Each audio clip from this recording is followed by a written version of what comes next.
Yo, what up guys, Magic IQ here, and today we're going to be talking about the new update coming to the First Descendant very soon, as well as some buffs to some characters that you and I, assuming that you came to my channel from some of my Freyna builds, are going to be very happy about. Alright, so let's get straight into it. We're just going to do a little bit of live comm action today, and talk about the recent nerf to the Valby run. But without further ado, let's get into these patch notes. Alrighty guys, so as we're loading into an operation here, let's go ahead and talk about the content improvements for patch 1.04. Essentially today what they did was they did a little update for the game, increasing our module storage limit from 1,000 to 1,500. Now, I don't know about you guys, but that's an amazing change for me. There's been multiple times where I've been through missions, gotten a Transcendent module at the end, and not been able to pick up that Transcendent module or purple module, and I'll never know if it was something I need, because unfortunately it doesn't go straight to your mailbox, which I don't know if they could change that at some point to where all loot not picked up in a mission could just go straight to your mailbox. I think that would be nice to see in the near future as well, but who knows if we'll be getting that also. I have a couple things I want to talk about in terms of changes I'd like to see as well, but we'll talk about that after the patch notes and the week 5 update preview. So the second thing in the patch notes here also talks about how we have now gotten a reduced time limit between outpost clears. So essentially it's only going to take you 1 minute to have to wait for the next outpost to spawn in. I think this was very intentional, and what I mean by this is the amount of time it roughly took to swap servers and walk back to the outpost from the original game was roughly around 1 minute. So I think they literally probably went in there, timed it, saw how long it took people to fast travel there and back, and said, they're happy with this amount of cooldown, and then just did that. And it's nice because it'll be consistent now, instead of sometimes getting a server that may or may not have a cooldown or not. Now for anybody else farming for any ultimate characters or any guns that come from void fragments available at Outpost, this will make it a lot easier for you to grind out those amorphous, as it's not even a guaranteed drop, and before waiting 5 minutes without getting a guaranteed drop was rather treacherous in my opinion. And if you guys don't know, we did finally get Ultimate Bunny on yesterday's stream, and this was my reaction.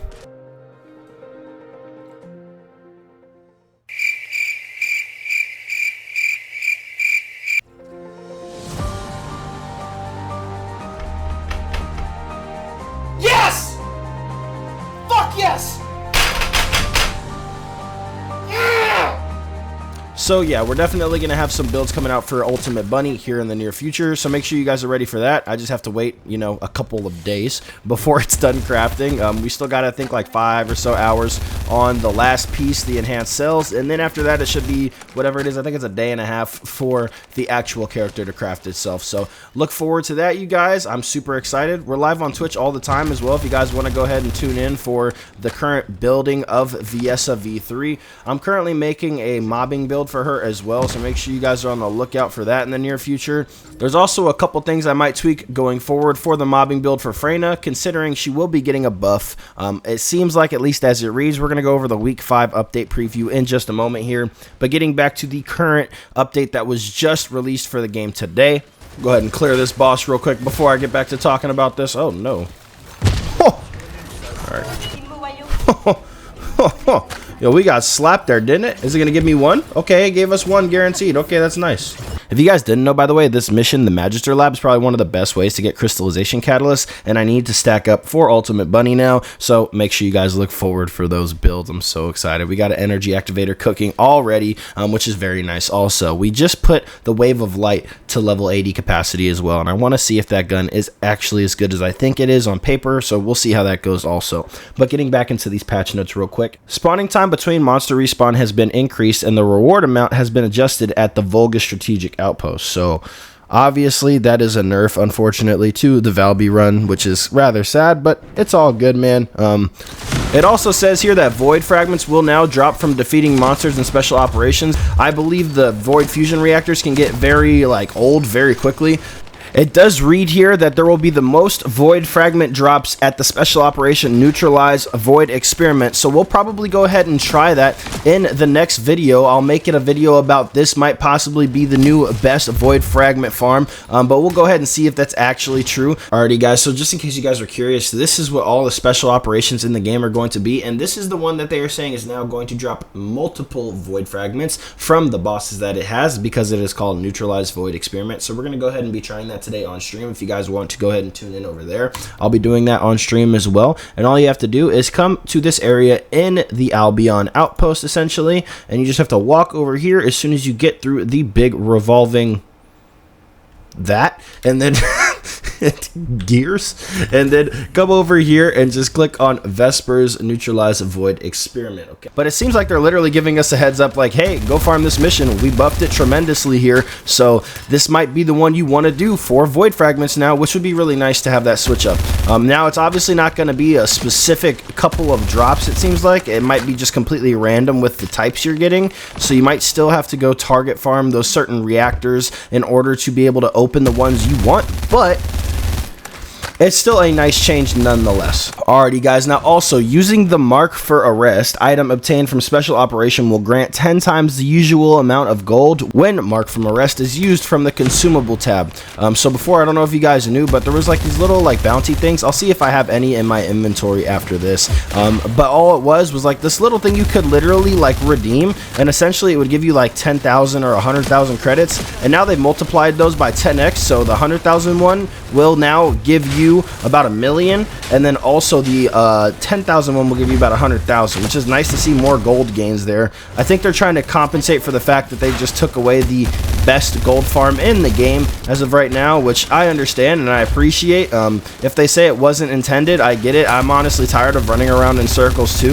I think people started to call it the Valby 500, which I think is hilarious. So, but yeah, honestly, it was getting a little old. I don't know about you guys, but doing that in a game that's strictly PvE anyway was already getting to my nerves, and I would way rather just do other content and passively get gold and have to wait a little bit to upgrade my characters than just running in circles. Now, on top of nerfing the Valby run, they did say it's going to remain a popular hunting ground, so essentially they adjusted it, but they still left it, I guess, more buff than other areas in comparison. So I believe there was a couple other areas that people actually already found that are really good for this same method of farming, so we'll have to see if those are still going to be better than the Valby run or still be worse, because they do say that it does still have a more multiplied reward than most other outposts and things of that nature. So they want to keep the good farms in the game, the most popular farms in the game, still the most popular farms, which is cool. I get that, and I appreciate that too, because a lot of people might be out of the loop that don't read patch notes, and they'll be like, yo, why am I getting so much less money now? But at least it's still going to be a very popular place to farm as well. So I guess you guys could still refer to that video I made about the farm and still go ahead and run that if you guys would like to.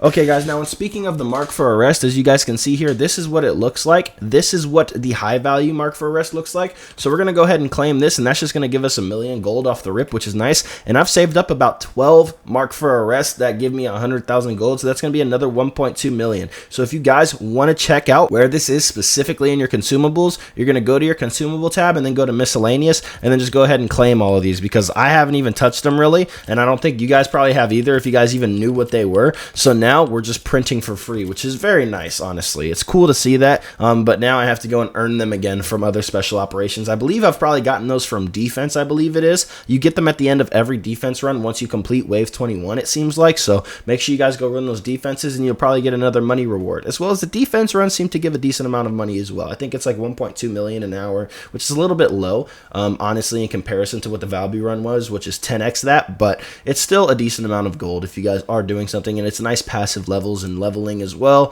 so that's cool to do as well. Alrighty, and as you guys see, we're now completing our ultimate bunny enhanced cells, and we'll now start crafting ultimate bunny.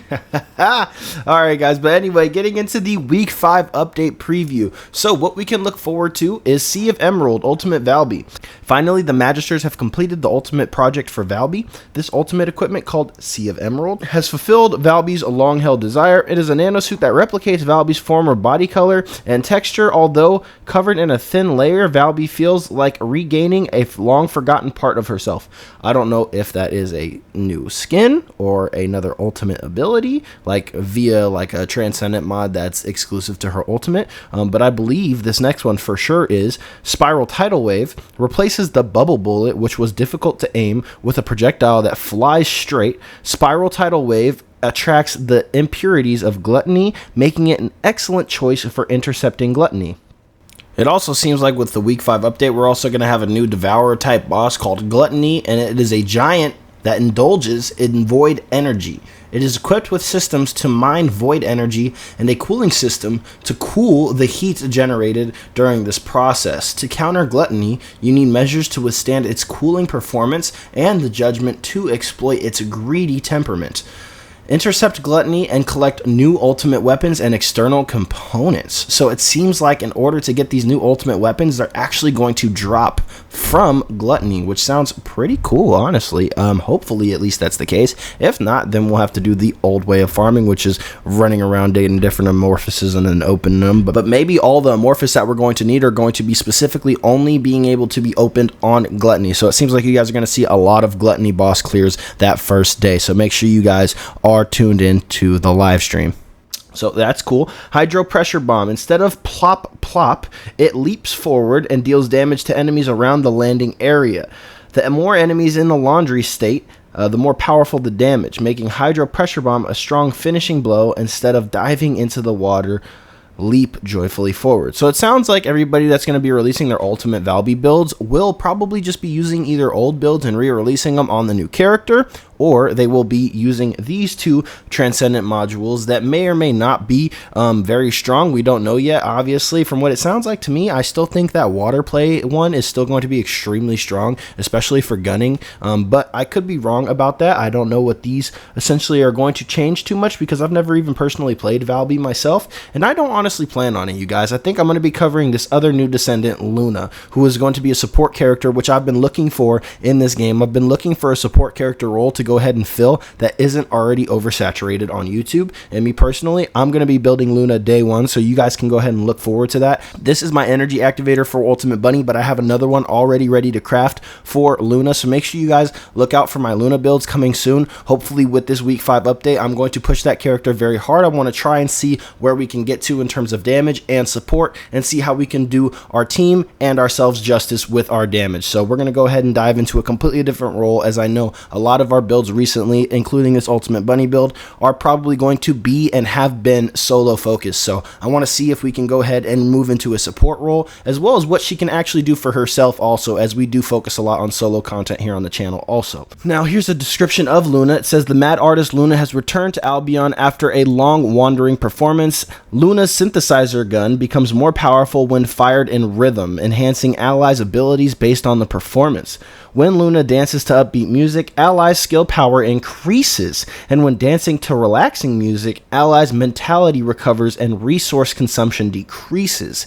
Invite everyone to Luna's concert. Unfortunately for Vulgus, it will be their last stage, but Luna's performance is just the beginning, which sounds really cool. I can't wait to see what music is incorporated into that character. I think it's going to be very exciting. I don't know if this has already been leaked, and a lot of people have already talked about this, as usually I'm not the kind of channel that covers updates like this, but I think going forward with how much we've dove into this game, I'm going to definitely cover every single hotfix and update and become a news/build channel as well. So hopefully you guys are okay with that. Also, we got a couple new ultimate weapons here as well. So we have a new ultimate weapon here, the Peace Mediator. It's a new hand cannon that releases single shots that do a lot of damage, but can unleash a burst of bullets to deliver firepower under the right conditions. There's also a new ultimate module as well, which is going to increase defense and mentality when using skills, but decreases movement speed and attack power. I don't know how good that's going to be, me personally, but it is particularly useful for Luna and Ajax, it seems like, but can be a good choice for other players who want stable skill use. So it sounds like for tank players or support players, that's going to be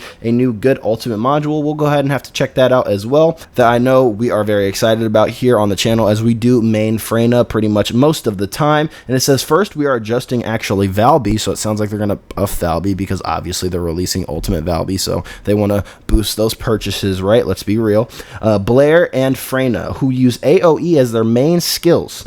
We hope to see these descendants more effectively dominate the battlefield, creating large AoE zones and leisurely watching enemies fall from the rear.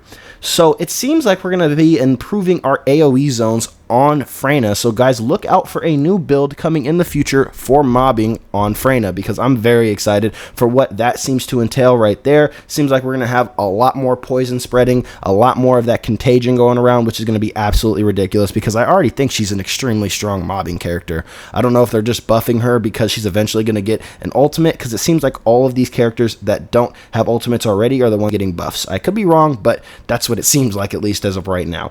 And leisurely watching enemies fall from the rear, look forward to improved performance for these wide range covering descendants, which is very nice to hear, man. Additionally, there will be improvements to ultimate weapons that enhance critical hit chance and damage. The Enduring Legacy, which is already a very strong gun. I don't know why they're buffing that. That's crazy. Secret Garden tactical rifle. I haven't seen much about this, but I remember it looking really, really good on paper, and then I saw it was a tactical rifle, so it kind of just turned me off of it. And the Devotion hand cannon, which is going to be pretty strong in the future as well, but as of right now, if you upgrade it to its 4th level, it already decreases the defense of the boss by like 30%, which is crazy if you hit a weak point or something. So that's already a pretty strong gun also. It seems like they're just buffing everything to make everything overpowered, which I love, honestly. Just power bombing us. I hope it doesn't turn into a division situation. We'll talk about that more in the future, but it's all good. Lastly, there will also be more improvements for convenience to be included in the week 5 update. Plus, new cosmetics that many players have been waiting for will be out, so please just wait one more week. I will always be waiting for you in Albion. See you on August 1st. Wow, I can't wait for this, guys.